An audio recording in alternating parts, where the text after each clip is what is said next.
შემდეგ გასამაგებული ჯარიმა, შემდეგ კიდევ გასამაგებული ჯარიმა, შემდეგ არის ლიცენზია. შეფასებელი იმედს დაევალოს წინამდებარე გადაწყვეტილების მიღებიდან 5 დღის ვადაში საკუთარ ეთერში 20 საათიანი ახალი ამბების გამოშვება ქრონიკაში გადასცეს დეკლარაცია მის მიერ საქართველოს კანონმდებლობის მოთხოვნათა და სალიცენზიო პირობების დარღვევის თაობაზე. გენერალური ქრონიკის ეთერში განთავსება.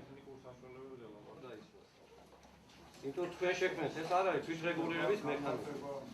ეს არის პირველი დაიწყო სარედაქციო დამოუკიდებლობა და კომისიას განეხორციელებინა ჩარევა სარედაქციო დამოუკიდებლობაში მოეთხოვა ის რა დაეკმაყოფილებინა ის განცხადებები რომ გაეუქმებინა ლიცენზია და ასე შემდეგ მაშინ დარწმუნებული ვარ საზოგადოების მნიშვნელოვანი ნაწილი იტყოდა რომ ამ შემთხვევაში სახელმწიფო დამოუკიდებელი მარეგულირებელი ეროვნული ორგანო ერევა სარედაქციო дамоუკიდებლობაში моральную или какую-нибудь травму